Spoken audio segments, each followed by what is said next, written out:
दोस्तों, welcome back to my YouTube channel. और thank you so much इतना सारा प्यार देने के लिए और इतने सारा मैसेज और कमेंट करने के लिए।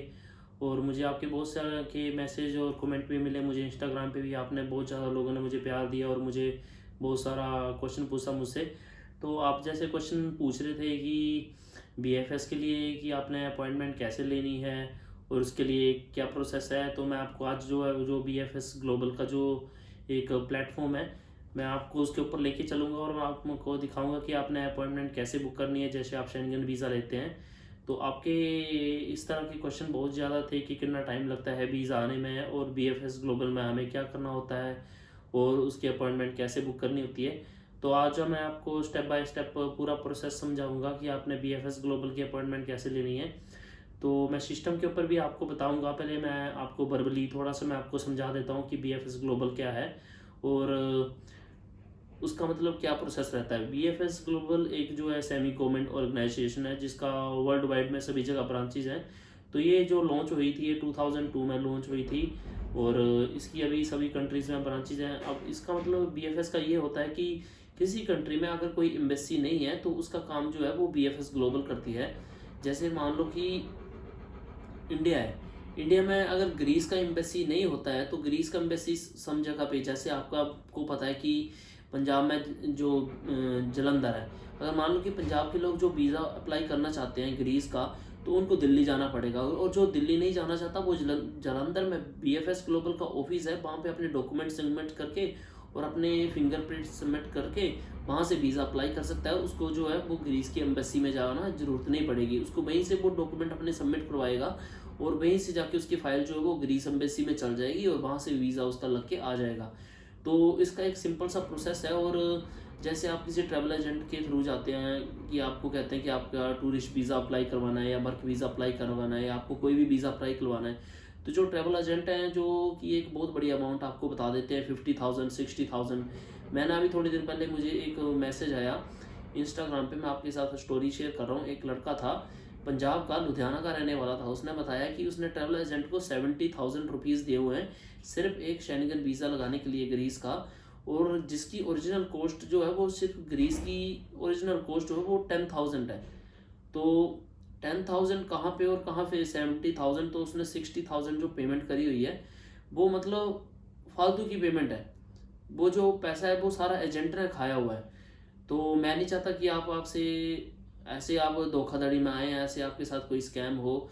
तो इन सभी चीज़ों से बचने के लिए मैं आपको ये बता रहा हूँ। तो अभी मैं आपके साथ step by step process share करूँगा कि आपने कैसे बीएफएस ग्लोबल की अपॉइंटमेंट लेनी है। पहले तो आपने जो मेरे पिछले वीडियो से उसमें आपने देखा था कि आपने डॉक्यूमेंट्स कैसे अरेंज करने हैं। डॉक्यूमेंट अरेंज करने के बाद आपने जो अभी जो हम अपॉइंटमेंट बुक करने जा रहे हैं बीएफएस ग्लोबल की, वो आपने अपॉइंटमेंट कैसे बुक करनी है, उसके बाद आपने उसका प्रिंट आउट लेना है और आपको जो उस डेट मिलेगी आपने उस डेट को वहाँ पे जाना है और अपने डॉक्यूमेंट सबमिट करने हैं।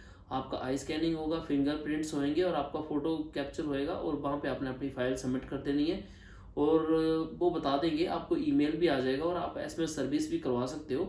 तो एसएमएस सर्विस करवाएंगे तो अब जब वीज़ा आएगा तो आपको एसएमएस आ जाएगा कि पासपोर्ट कलेक्शन करना है, तो आपने वहाँ से पासपोर्ट कलेक्शन कर लेना है।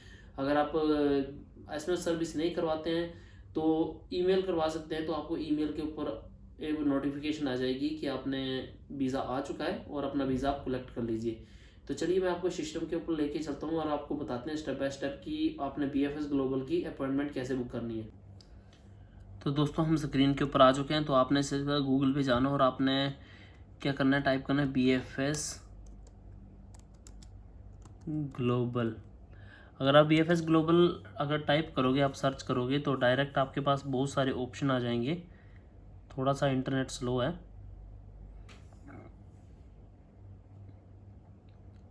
तो जैसे बीएफएस ग्लोबल आ गया तो अब जैसे मैं आपको एक आइडिया बताता हूँ कि अगर आपने डायरेक्ट अपॉइंटमेंट वाले पेज पे जाना है तो आपने पता क्या करना है, आपने बीएफएस ग्लोबल, अगर आप इंडिया में हैं तो इंडिया लिखना है, अगर आप दुबई में हैं तो दुबई लिखना है, अगर आप पाकिस्तान में हैं तो पाकिस्तान लिखना है, अगर आप बांग्लादेश में हैं तो बांग्लादेश लिखना है। तो या आप कतर में हैं, कुवैत में है, मस्कट में है, अगर किसी और कंट्री में है तो आपने वो लिखना है।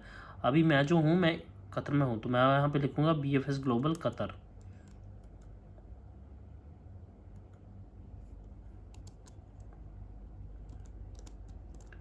आगे आपने कहाँ का वीज़ा लेना है, वीज़ा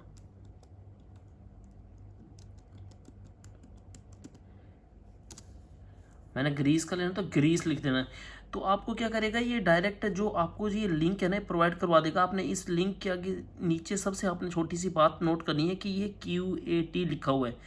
QAT मतलब है ये खतरा है। अगर यहाँ पे IND लिखा है तो मतलब इंडिया है, और आगे GRC जो है वो ग्रीस का कोड है। तो आपने जो फर्स्ट लिंक है उसके ऊपर क्लिक कर देना है।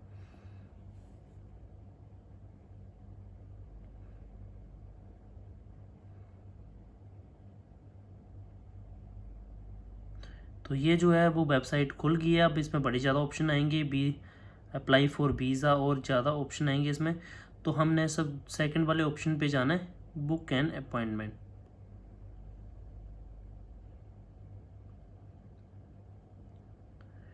तो बुक एन अपॉइंटमेंट पे जाके हमने डायरेक्ट बुक नाउ पे क्लिक कर देना।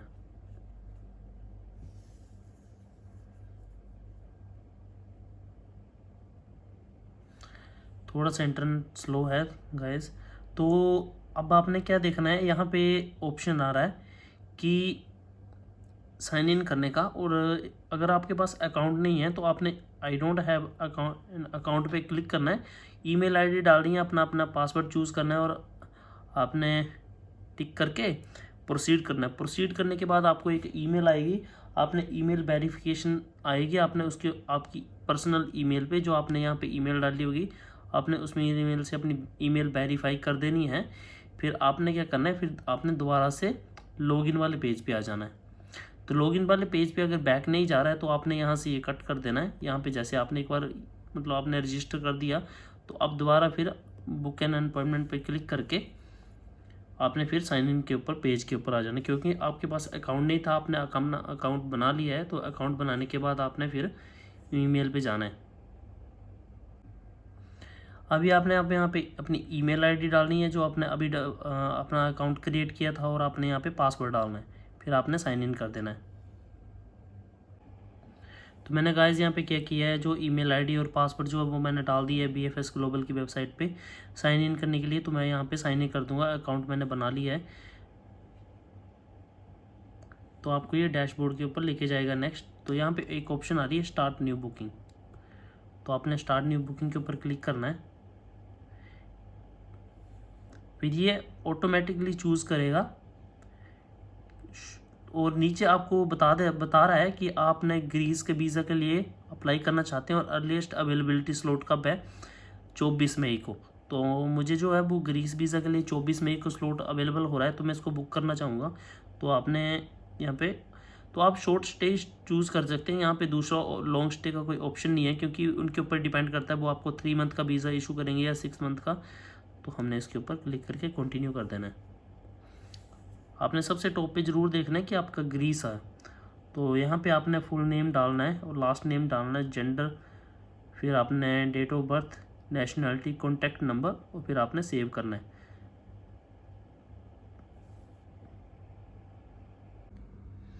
सो गाइस अभी हम जो पेज है उसके ऊपर आ चुके हैं। तो अभी हम यहाँ पे फर्स्ट नेम डालेंगे, फिर सेकंड कॉलम में लास्ट नेम डालेंगे, फिर जेंडर डालेंगे, डेट ऑफ बर्थ डालेंगे, और नेशनलिटी, पासपोर्ट नंबर मैंडेटरी है, और पासपोर्ट की एक्सपायरी डेट भी आपने ज़रूर डालनी है।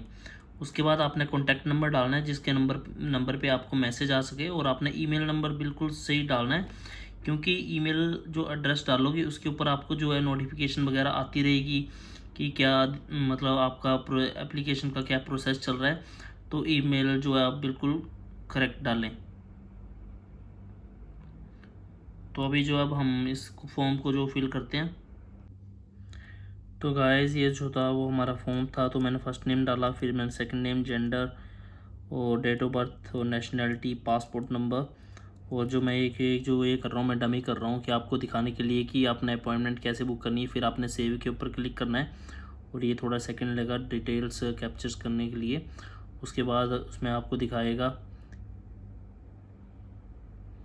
इसमें नीचे दिखा रहा है, आपको दिखाएगा as a service fee of QR90 as applicable to BFF से, however please note visa fee will be collected at the seat and it's not part of BFS। So service fee के आपके बाद आपने जो जाना है वो आपने कंटिन्यू पे कर देना है। तो इसके बाद आएगा walk in any time, choose A slot. तो ये 22 जून नीचे आपको दिखाएंगे कि 22 जून का स्लॉट दिखा रहा है, 23 जून का दिखा रहा है, उसके बाद 26 का दिखा रहा है। तो आपने बैक करके कोशिश करनी है कि आपका मतलब बैक डेट में कोई स्लॉट अवेलेबल है। तो अभी आपको पता है कि चूज स्लो,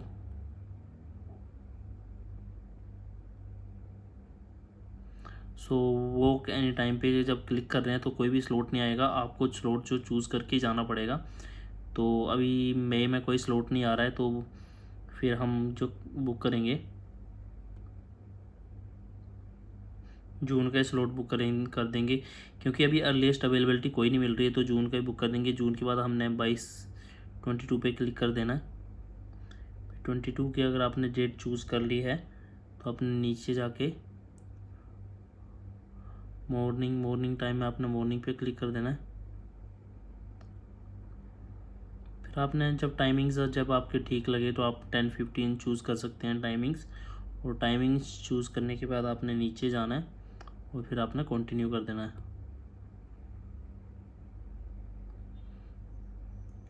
फिर उसमें और सर्विसेज आएंगी कि आप सर्विस कोई ऐड करना चाहते हो, तो कोई आपने सर्विस ऐड नहीं करनी है, फिर आपने क्या करना है, कंटिन्यू कर देना है।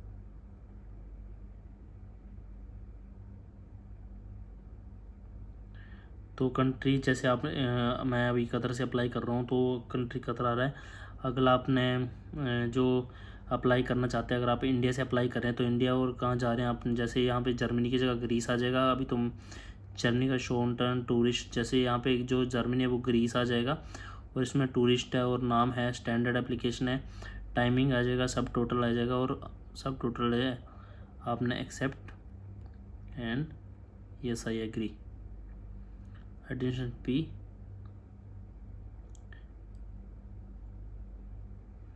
इसमें पेमेंट ऑनलाइन ऑप्शन आ रहा है, तो आपने क्या करना है, आपने पे ऑनलाइन के ऊपर क्लिक कर देना है। आपने ध्यान रखना कि जो आपने डिटेल भरी है वो सारी करेक्ट होनी चाहिए, और कोई भी मतलब आपने ट्राई करना है कि आप सभी डिटेल्स जो कैपिटल लेटर में भरें। उसके बाद में सबसे एंड में ऑप्शन आएगा पे ऑनलाइन के ऊपर आपने क्लिक करना, और जैसे आप कोई रिचार्ज करते हैं उसकी तरह ही आपने वहाँ पे डिटेल भरनी है, और आपने जो मनी पे करना है ऑनलाइन। उसके बाद आपका पेमेंट जो है वो कंफर्म होने के बाद आपको जो है एक पेपर जो जनरेट होएगा वो होएगी BFS ग्लोबल की अपॉइंटमेंट। आपने उसका प्रिंट आउट निकालना है, और आपने उस प्रिंट आउट के साथ अपने डॉक्यूमेंट कैरी करके लेके जाने हैं जब आप BFS ग्लोबल में अपने डॉक्यूमेंट सबमिट करने जाओगे, जो उसमें डेट मेंशन करी हुई है, जिस डेट की आपने अपॉइंटमेंट ली हुई है। थैंक यू गाइस, अगर आपको ये वीडियो पसंद आया हो तो लाइक सब्सक्राइब ज़रूर करें। अगर आपकी कोई भी क्वेरी या कोई भी क्वेश्चन होगा तो मुझे मैसेज या कॉल करके पूछ सकते हैं। Thank you guys. हाँ जी दोस्तों, तो ये तो हमारा जो सफ़र था वो हमारा BFS ग्लोबल का सफ़र था, कि आपने कैसे एक अपॉइंटमेंट बुक करनी है, उसको कितना टाइम लगेगा, आपको किस डेट की अपॉइंटमेंट मिलेगी। तो अपॉइंटमेंट जो है वो उनकी जो वेबसाइट के ऊपर अवेलेबल होती है, उसका टाइमिंग्स भी अवेलेबल होता है कि आपने कब बुक करनी है। तो thank you so much guys. अगर आपके पास कोई क्वेरी है या कोई क्वेश्चन है, अगर आप कोई भी क्वेश्चन पूछना चाहते हैं तो आप मेरे इंस्टाग्राम पेज पे फॉलो अप मुझे कर सकते हैं, वहाँ पे मुझे मैसेज कर सकते हैं। जैसे मुझे और भी बहुत ज़्यादा मैसेज वगैरह आ रहे हैं, तो जो मुझे लोग मैसेज कर रहे हैं कि आप ट्रैवल एजेंट ही हो तो आप मुझसे पैसा ले लो, भाई हम कोई ट्रैवल एजेंट नहीं है। मैं आपकी तरह ये एक सोलो ट्रैवलर हूँ जो कि आपको इन्फॉर्मेशन प्रोवाइड करवाता हूँ, और कोई चार्जेस मैं लेता नहीं हूँ, और आपको जो इन्फॉर्मेशन प्रोवाइड करवाता हूँ वो एक ट्रू इन्फॉर्मेशन होती है, जो कि मैंने सभी जगह से अच्छी तरह से जांची होती है। और चैनल को लाइक सब्सक्राइब करना ना भूलें और शेयर करना ना भूलें अगर आपको वीडियो पसंद आई हो। तो thank you guys, thank you so much.